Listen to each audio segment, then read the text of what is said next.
one of the costs of learning new systems. So yeah, I got in the flow of grabbing 6 cards per turn, and a viewer pointed out I was in the winter. It should only be 4 per turn, which explains these massive incursions that I'm seeing. Obviously, I'm not going to rewind, nor am I going to throw this away and start over or anything like that. We'll just try to play it right. I hope I remember. I got to get some sleep. If I wanted to fix the situation of the error that I did, I probably actually could come up with something. In particular, I'm thinking I could move these guys back to here, get rid of that castle, let Yaroslav keep his castle in exchange for a sled if he wants it, leave the rest as it is. Yes, there were some extra actions, but I think there were passes here, and that move I probably wouldn't have had the time to do, but maybe I would have. I'm okay with that. However, I find this a particularly interesting situation with the Teutons pushed forward this much. If I was playing in a competitive game, at this point I would make that, offer if we had been screwing up of, wow, I really got an advantage as the Teutons moving forward here. I'm right up on Novgorod. But, maybe the weather was, I don't know. It's hard to justify. I'm sure I can come up with something hand wavy if I think hard enough. But yeah, I'm okay with it. The game does have a fair amount of randomness in it. Nothing that could create something like this, but sometimes there's weird shit that happens that has no explanation. Like, the forces definitely could have done this physically. It's just a matter of there were not that kind of advances in general. So, consider it a magic card play or something like that, whatever. So I'll go on with the levy and play it as it is. This time, a free half victory point again for the Teutonics down there. Eventually they'll run out of spaces they can play it in. There aren't that many more. I think they can play it. No, not a stronghold, so this is the last one. And a no event. And then here another no event. You can see I played that 4 Prevender to add to Domash because I found a card I wanted, which was this bridge. I can't play it during the winter, but it looks like a pretty cool card. Geez. And I would not be able to muster it because it would be in the discard pile anyway. So I wouldn't get the Lunchniki from that card. That's one of the weird things here. So, this is one of the problems with cards with multiple options, whatever. Same as with CDGs. So, I am denied these Lunchniki, but as long as I hold the capability to defend at a bridge, for some reason I will have possibly less archers than I would have otherwise, whatever that means, less available to me. I wouldn't be able to achieve that capability. That's always a disturbing thing to me. Again, pretty minor. I'm willing to pass that one up, definitely, because there's no way to modify the game quickly to fix something like that. The thing that could be done is, instead of using, cards for events is fine or whatever, although given the number of holds and everything, the number of reshuffles is really the iffy part. But capabilities could conceivably be on something separate. Make the cards half size. Yeah, that doesn't work because poker cards are cheap to make nowadays. Whatever. Again, it's really a decision based on the component choices that you have to say the modern components push you into certain things. You've got room for two for cards to have dual purpose. Well, in some cases, maybe it makes sense. I don't know, like the Legate versus Heinrich sees the Curia. That would be Heinrich going away and getting bonuses. They're at least related. I don't know. I don't know if they make too much sense, but maybe there would be no reason for Heinrich to go away if William is there. this versus the Mongols. I'm not sure. That seems more like a play balance thing to put those on the same card. And, you know, that's probably a lot of it, is rather than, you know, hey, the Mongols are somehow affected by the fact that the Teutonic commanderies exist. I don't think so, you know. And if anything, the Teutonic commanderies probably are actually more likely if the Mongols are active. So, or they certainly shouldn't be influenced in a negative way. If anything, the decision to reinforce that area, the Mongol threat would be part of the reasoning behind it. Although maybe the Mongol threat is further south, and they figure the Rus will defend them here, so there's room. I don't know. Again, you can play with things as you like. Don't get me wrong. I really like what the game is doing. It's just I have to nitpick everything and be a little more active than I want to. So I did my mustering here, and it was all sleds. I just could not find. You know, I could have taken the Crusades, set them up early.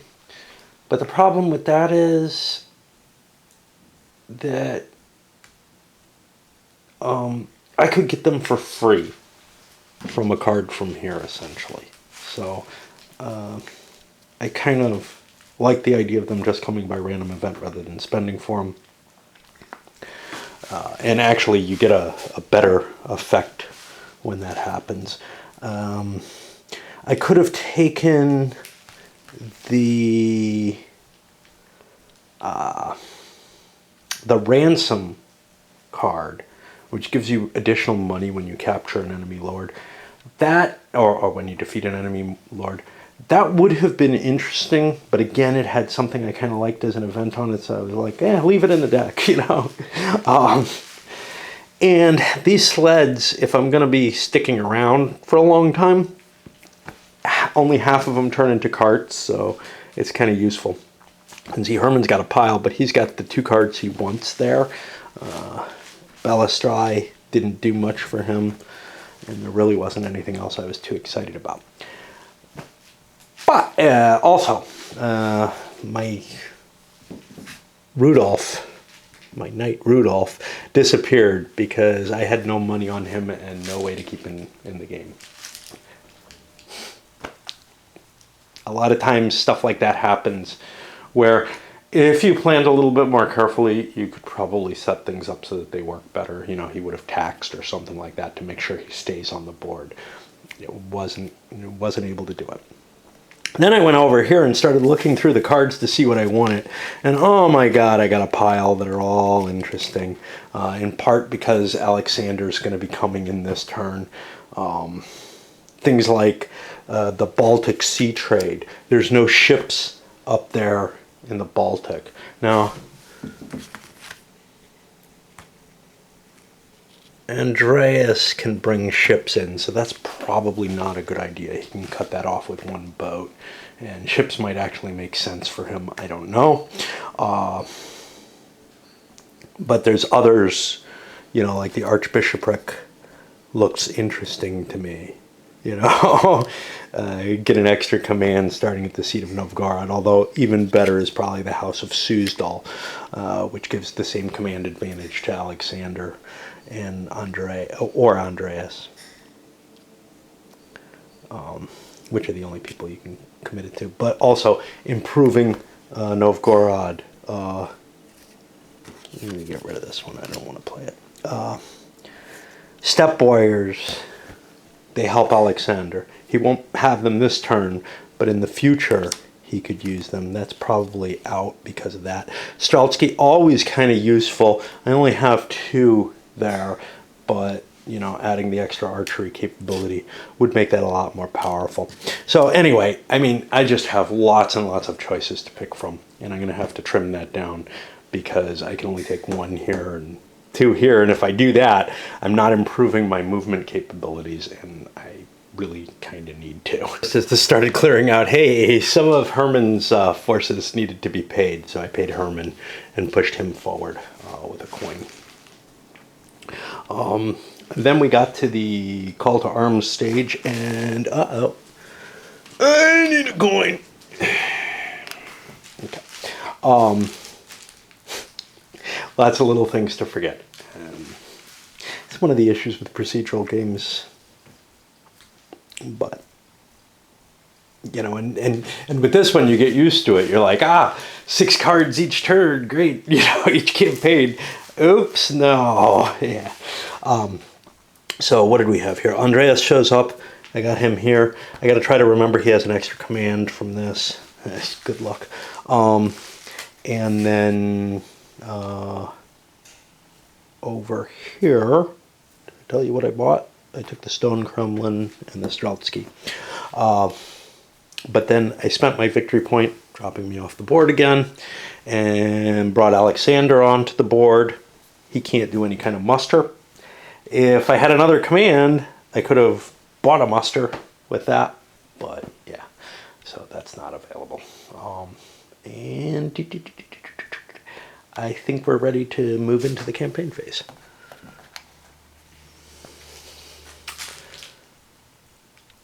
Now, what's interesting there, how many am I allowed to do? I'm only allowed 1 action with the Novgorod Vesh, which is important because by bringing Alexander in, Andreas sitting here, I can't push him and get my victory point back. And he's going to get left behind, which means I think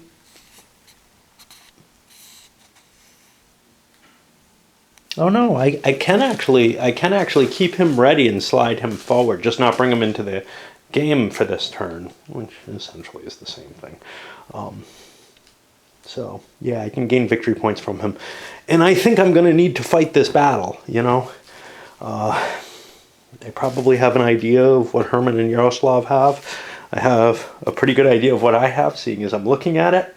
I'm not entirely unhappy with the idea of fighting this battle. So I'll just have to plot it out correctly. Down to the 4 card picks each. A little bit of note here.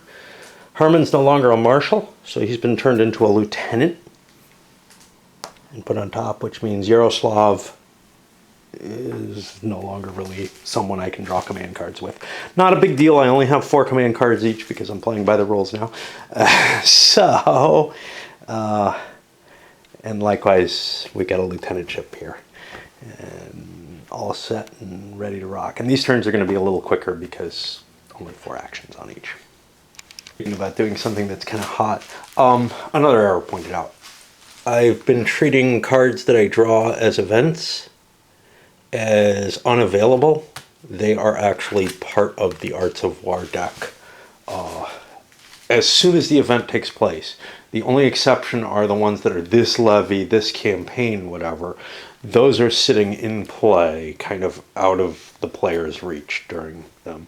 And of course, the ones that they can't discard until the end of a 40-day turn. We open things up. Herman grabs a bunch of Provender. Domash moves his force into Novgorod, and that eats 2 of his Provender, 3 of his Provender, because he's got to feed those Karelians as well.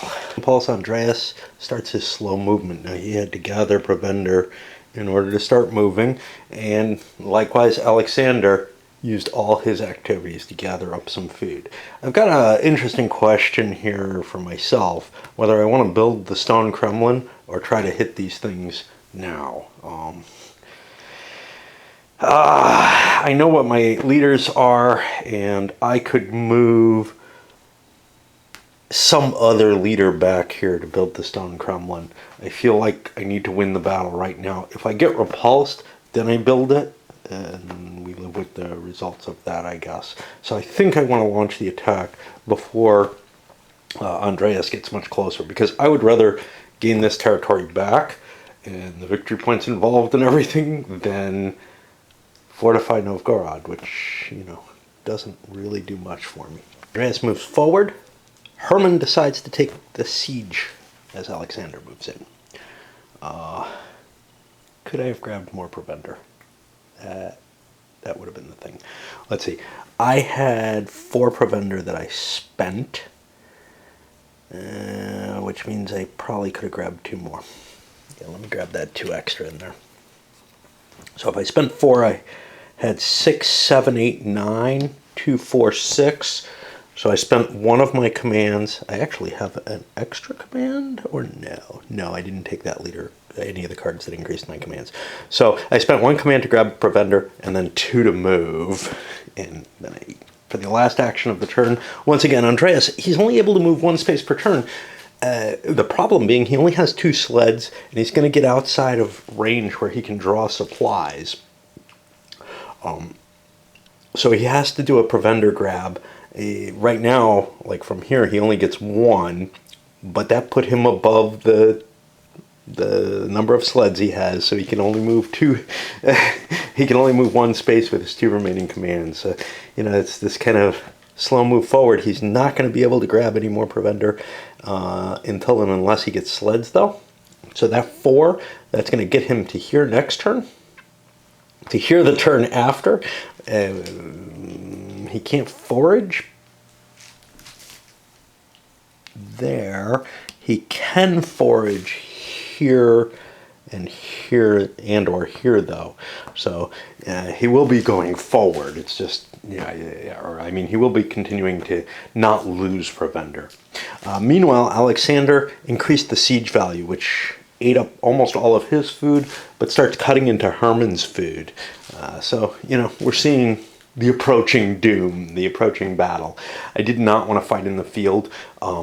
Alexander did not want to face a 2-point castle with only 1 point defense on me. With 2 points of defense, maybe it's worth it. Plus I can fight for 2 rounds now. And because of my 3 leadership, next impulse I could conceivably do 2 Preventer grabs, which with my sleds will let me get to here, so I can grab 2 Preventer each, so I can grab 4 Preventer. I need a total of 2, 3, 4 for my attack, and then I can do the attack with my 3rd action. So I'm set up to launch an attack on the next round, and of course that attack would also drain him of 3 Preventer, which means problems may arise if if he comes out and sallies out or something like that on both sides, and that's something people have to make a determination on. We're not sure that's where it's going. Let me just check my end of season stuff. The game does not end. We don't plow and recap yet. So wastage and then the reset. Yep. Okay. And let's flip this forward. For the things we gave up, Herman gave up sleds with both leaders. Andreas had to give up provisions because he needs those sleds to be able to do something, to be able to move the provisions, I guess. I don't know. It just looks like it'll be more expensive because next turn he can move for 1 and forage twice, or he could just streak in there and fight. Either one's possible. I have to make my decision. And there are advantages to striking someone from behind in a siege. And then over here, we had to give up sleds over here, and we had to give up provision there. So we're actually out of food, which I think is okay, right? 4 and I eat 4. So, I can do 1 battle. But here's the problem. If he moves first, I can launch an attack with a sally against unfed units. Now, that's not a big deal, except that after I retreat, assuming I don't win, these things will all be weakened by the lack of food. So there's plenty of money over in the Vesh, though, to cover that.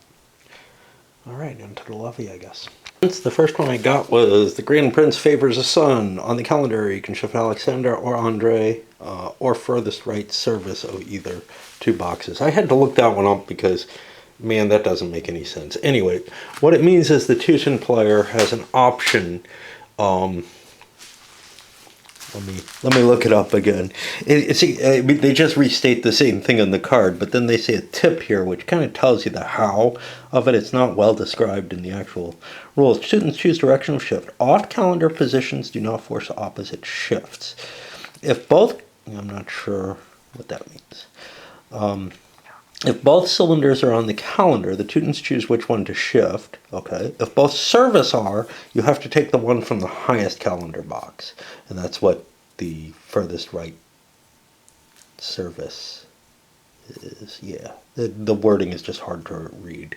If both the service are in the same box, or if one cylinder and one service is in, the Teutons choose. What I chose to do was to shift the Sun, Andre, out of the ability to be mustered. It would really suck to have yet another lord, a powerful lord, come into this battle. That's a big deal. And it could have happened because Alexander can summon Andre. I don't need to use a victory point for that. Now there has to be a victory point in there for me to get him into range. And I may want to shift him forward and grab a victory point marker so that when I do reach him, I can muster him. Or I may just pause and see what happens. I don't know.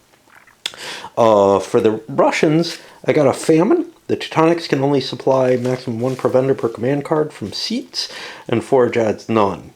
That's going to possibly cause issues for Andreas.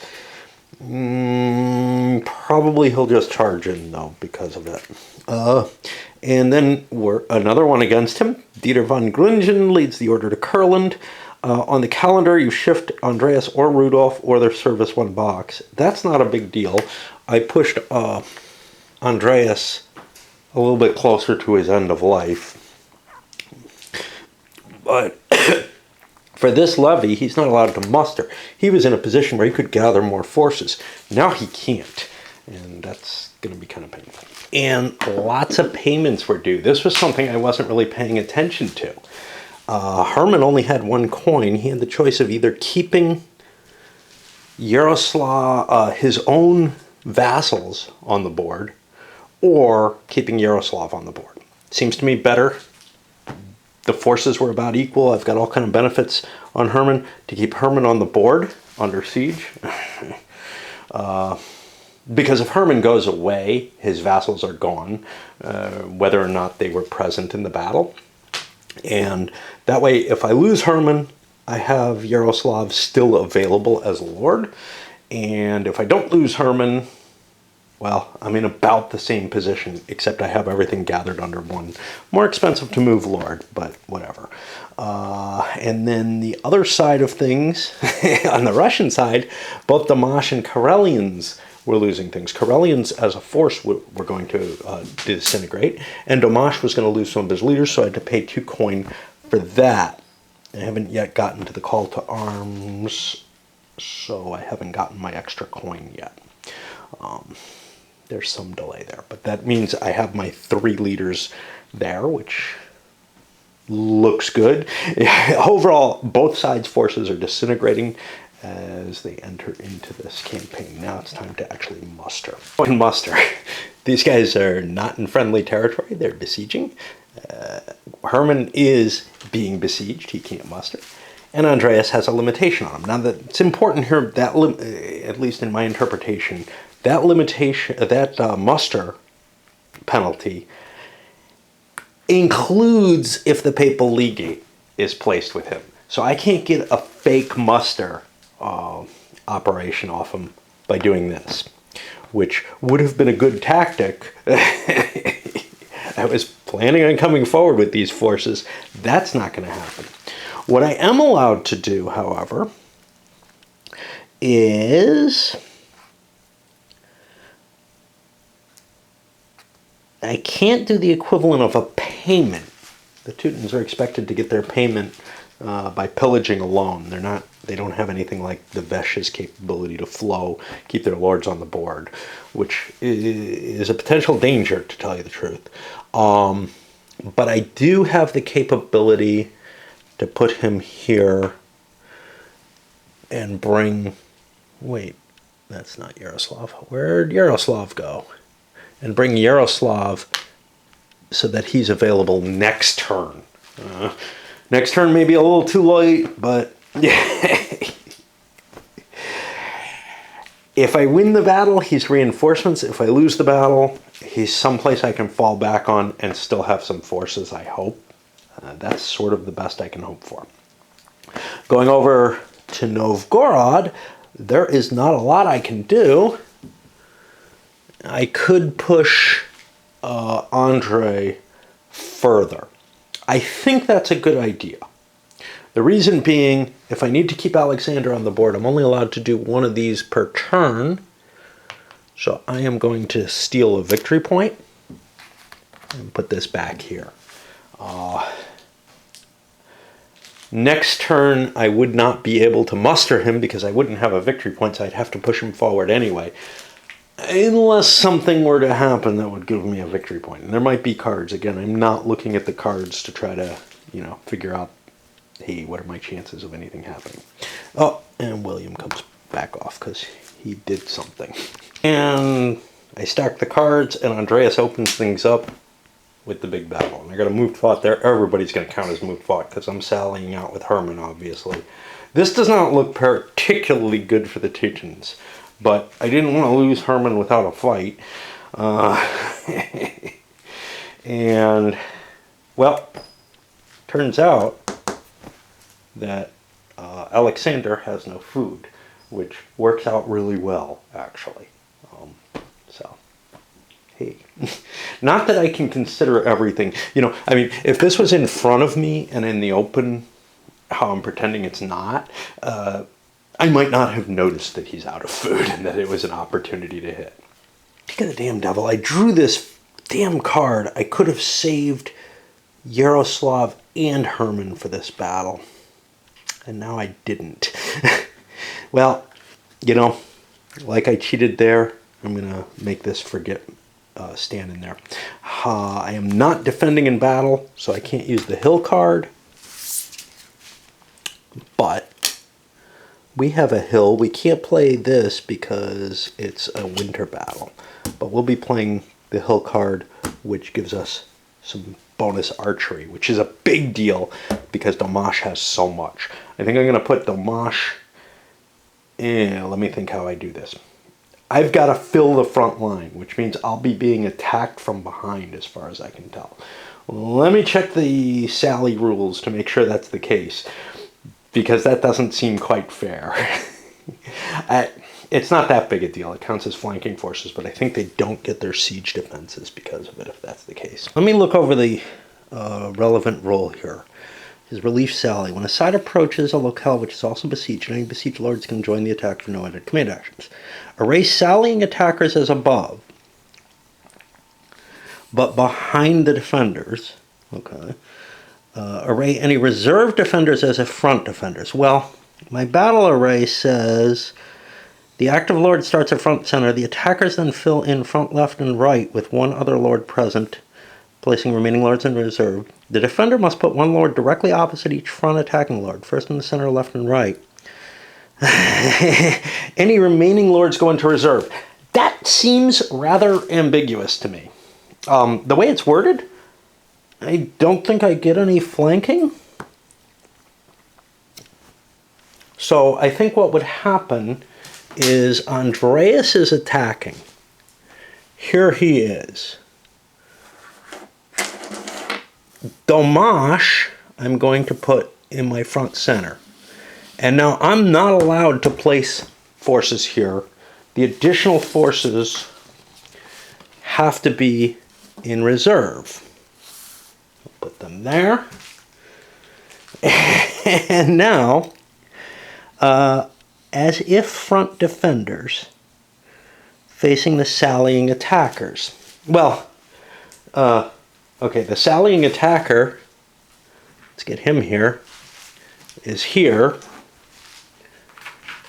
And now I've got a problem, which is that I can only face him with one of these and the other one has to go in reserve, but there is no reserve. I don't know. I really don't know. I think what I'm going to do is I am going to put Alexander with his more armored forces here. Wow, he ends up out for so long if he gets knocked out of the battle. But these guys, yeah. And I'll put the Karelians here. And we'll sit with this, I guess. It's not absolutely clear that I've got this right.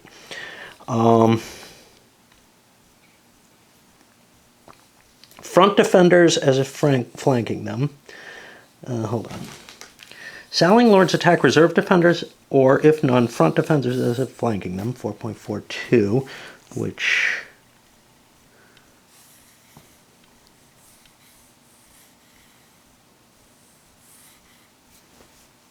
doesn't really affect much. The real question is there any restriction on how I place these, or do these two have to be in the reserve and attacked, or what's going on? And would I have been able to put these in the front had I outnumbered Andreas, 3 lords to 1? Neither one of those is clear to me by the way this is worded. Like, my conception was, if Andreas was coming in alone, I would be able to put 3 lords in the front. And the way the rules are written, I don't think that's the case. But the way the rules are written, I don't think I can put the Karelians anywhere. Leads me to think that I can kind of do what I want, which is what I'm going to do. Hermann looks like the bigger threat, so I'm putting the 2 lords against him for now. And I'm allowed to shift things between rounds is one of the things. So by this. So I get 2 levels of siege works against Hermann here. Now he's going to reduce my siege works. And I also get my archery bonus everywhere, which only I think matters for Domash. By the way, that hill disappears after this battle, even though we're still sieging. The attacker will figure out, or any attack will figure out a way to not hit that hill, even though we're in the same defensive location. So Andreas is being an idiot, and later maybe Hermann's being an idiot by attacking at the strongest point or something like that. Don't ask me. But he won't do that next time. It's all dependent on that card play. Just one of those little, wow, that kind of disturbs me. So let me just make sure that I'm right here. Militia do not have their half unless it's in play. So yeah, let's do the first round of combat and see what comes of it. After the archery round, Domash had so much firepower. 1, 2, 3, 4, 5, 6, 7 hits. 2 of them at bonus against armor. Everything was armored for Andreas. So, the knight got very, very lucky and absorbed quite a few of those hits before he finally fell. But Andreas is almost knocked out of the battle. Hermann managed to knock out a couple of the militia. And now we go to the horsies. But I forgot the siege works. He only got 1 of the militia. The horse round, Andreas got routed by Domash, which means Domash I think will be available to swing down and face Hermann. That's looking ugly. And beyond that, we have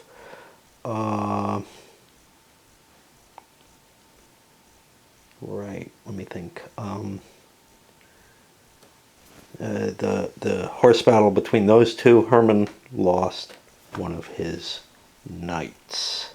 And now we go to the infantry battle. Oh, a bit of luck changed there. And I counted the siege works in, all of Alexander's knights were knocked out by the men-at-arms. Ouch. Time to swap batteries as I continue this fight. The question at this point is whether Herman wants to withdraw. If he withdraws, he will be conceding the field, and that'll create a pursuit advantage with less damage happening. Gosh. I mean, I'm going to be facing all these fucking archers, and that's the painful part of it.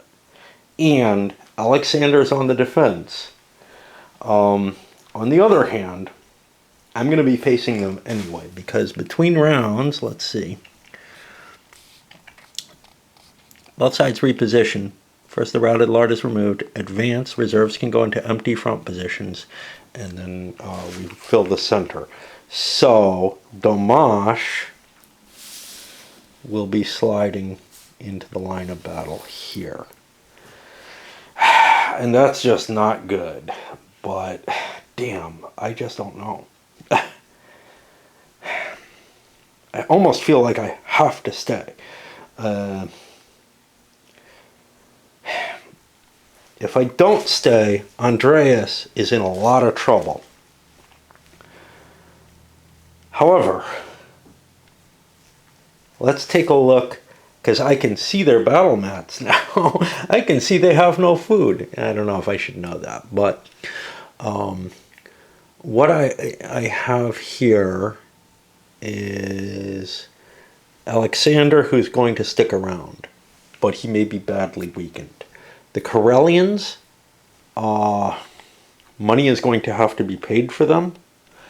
And Domash, money will have to be paid for him if he wants to keep all of his troops. I think discretion, well, no, I'm going to have to face this round no matter what. I'm going to have to face these guys shooting off the hill at me no matter what. I'm sticking around. I'm going to do as much damage as I can. I'm probably going to regret it, but the cost of withdrawing from battle is so high. Should have fucking run. The cost, I'm out of knights now, which means I face not a lot of horse left because Alexanders are gone, but I did not do much. I shot some more militia up. The Karelians are probably going to disband rather than pay a coin because they're getting pretty weak. And surviving with one man-at-arms during the horse round, but routed at the end, which means he has to fall back to the castle, assuming anything survives. Okay, I'll do the cleanup for the battle, and I'll come back with a report on that. Time ago, when I was looking through the rules, I was questioning whether or not a relieving force could sneak its way back in. Yeah, I gotta feed. I fed these guys, but I did not feed the Russians yet. I will feed Alexander and the Karelians because I don't have enough to feed Domash. Some of this is captured, well, this is captured provender from Andreas, who dropped down. Let's get rid of these. So where am I? Let's see, Domash did not feed, so he has to fall back. Now that means I either lose one of my Domash militia piles, or I have to pay a coin. I am going to lose this. He can't be remustered next turn, but that's okay. Oh, what did I drop? Stepped on poppies. I need these for my feet because if I'm not standing on them, A, my feet get too cold. I don't have like a scrap of carpeting for down here, and B, my poor arch is so damaged. I'm planning on trying to go dancing again tonight. I have some straps that should help. Okay, so I did my feeding there. Domash suffered a little bit from it, and Andreas had to retreat. He could not withdraw into the castle. If you move into the space, you have to retreat in the direction you came from. So that handles that problem. He's left with one knight and due to leave the board very soon, which he probably wants to do, but I had better get somebody on the board or not lose Herman. Otherwise, I got problems. For Herman, he withdrew back in fairly good order, but he's got a lot less troops now. He got some unlucky rolls because so Andreas had to roll ones to save units. Herman did not. He had normal rolls, just as these did. Alexander got very unlucky as well, losing his knights. So what I thought was going to be an interesting question was, do I want to send either Domash or Alexander off to try to wipe Andreas out?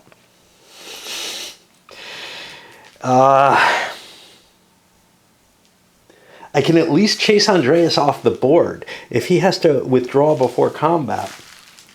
Oh, I did not roll Andreas's decrease. I only did his food problem. He has a further problem. He may just not be here. So let's see. He was not, let me see. He was retreated without conceding. Somewhere there's an effect to the service. The losing side rolls a die for each of its retreating lords and shifts that lord's service marker left. And this is what I forgot to do. So he may not be there. So he got a 5. His service went 3 boxes. He's just screwed. 1, 2, 3. I do not have any cash on him. I have no way of saving him. Andreas is gone from the game. This game is almost over at this point. So obviously I'm not going to go chase him. If I'm going to leave the house, I had better do it damn fast because I'm running real late. All right. Ciao then.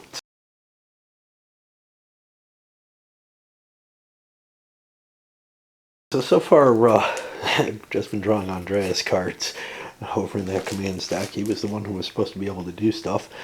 And Alexander cards here. First two, one was to grab food. The next one, laid a siege marker. Herman's got plenty of provisions. If he can, see, he's got a problem though. He can't take himself off the map. Because the order of things is that he would get removed from the board before anyone can muster. But here's the other problem. I got no way to muster anyone until the call to arms phase using William of Modena. That is the only way I'm going to get a second lord on the board. So things are really, really bad for the Teutonics. They could lose this turn. If they don't, they're put in a really precarious position. But Alexander wants to win the game on this turn. So he's provisioned up again after laying that siege marker, using 2 of his commands, and I think he's going to use his 3rd command to launch an attack. There's another card here. Domash could make an attack. The problem was I couldn't lay another siege marker with Alexander because I didn't have enough food. The people outside are the ones without food. And I'm kind of regretting not having a ship or 2 with Alexander because he could be funneling supplies out of Novgorod at a faster rate if he had some shipping. But he doesn't. Just another thing that you can take into account. So if I attack this round, I'll be eating up most of my provisions, but it leaves me another round that I could launch an unprovisioned attack in another attempt to go there. Or I could lay down some more food from using the last card, which is actually Domash. So I don't know. All right. Jump into the playbook to check something that I might have been doing wrong all along. It turns out I wasn't. Because the rules for the garrison, they're not absolutely clear about this. Garrison men-at-arms have both melee and archery, each armor protection -2 against their archery hits, as if with crossbowman capability. Well,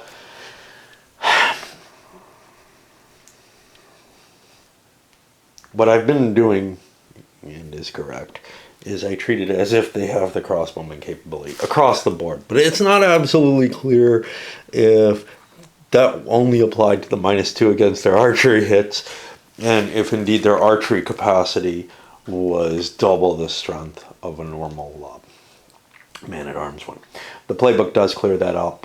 It's got an example. And, that's the kind of thing where without the example, I would have continued to do it as I was, but have some question. So it's written so that it spoke to me correctly, even if it created a warning. But the playbook gives, having an example is a nice thing. By the way, I looked at the playbook examples, and they're very good. It's not like a playthrough of the game.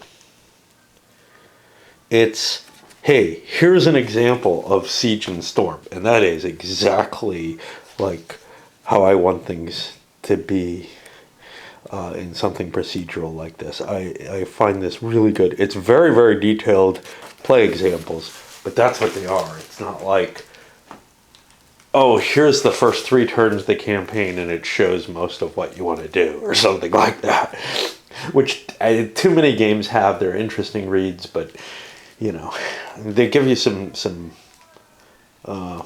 strategic insight into what you might want to be doing. All right. This is not pretty, because Alexander is going to be facing all of these. You know what? I just don't think I can launch the assault. I just really don't. Domash might be able to launch the assault. That's the thing, because he has a lot more here. So I'm actually not going to launch the assault with Alexander. I'm going to take a couple more provision and prepare and let Domash do the attack. Because this, plus Herman's additional forces, and he's got Ballistria as well, it just does not look like a fair fight. It doesn't look like one I'm going to win. It looks like there's a good chance Alexander's just going to get knocked out of the battle. Now, I don't know. You could say there's a fair chance because I can bring Domash in for the second round of combat. There's only going to be 2. There's only 2 siege markers. And that'll even things out a little bit. And then Alexander, probably his units will survive. But,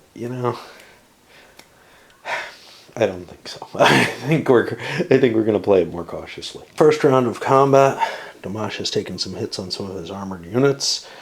The garrison has actually been hit pretty hard. Herman has not taken any losses.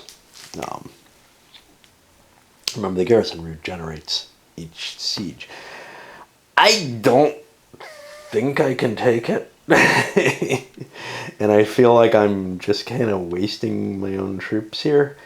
But I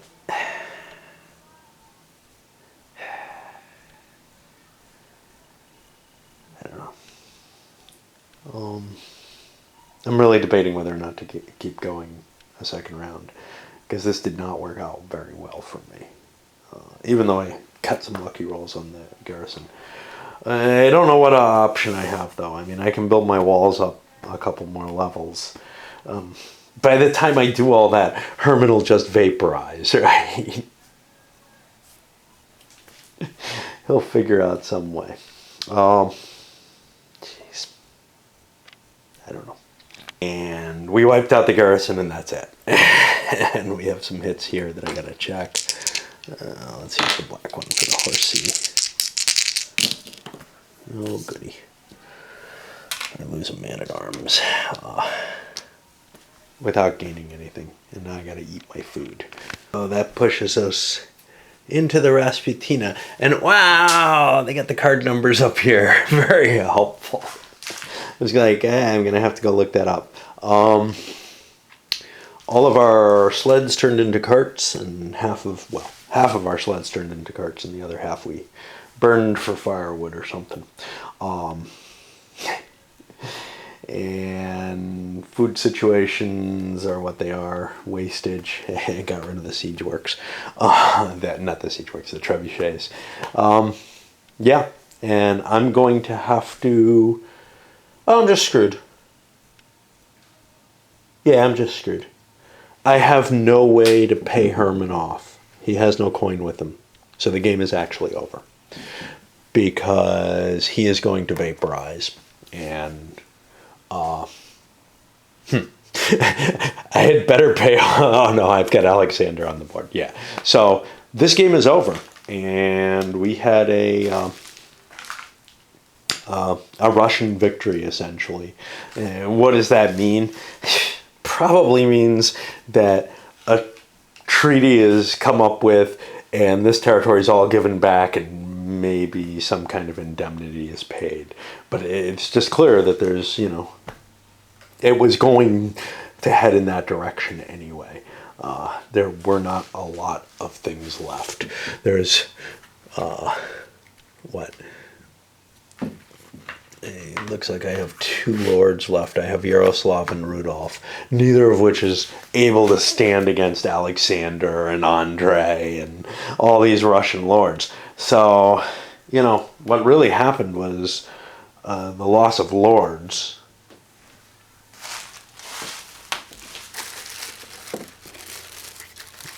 He seems to have doomed. So we lost Knut. We lost Andreas, we lost Heinrich, and Gavrilo on the Russian side. The loss of lords really kind of determined there is not the capacity to run a war anymore. Yeah. So even with that sort of, yeah, I cheated, but, pushed forward. Among other things, I think I did the wrong thing by pushing so far forward. That put me at risk. Instead, I should have concentrated on more limited goals, further from the Russian center. Trying to take Novgorod, yeah, that would be great and all, but it just wasn't going to happen.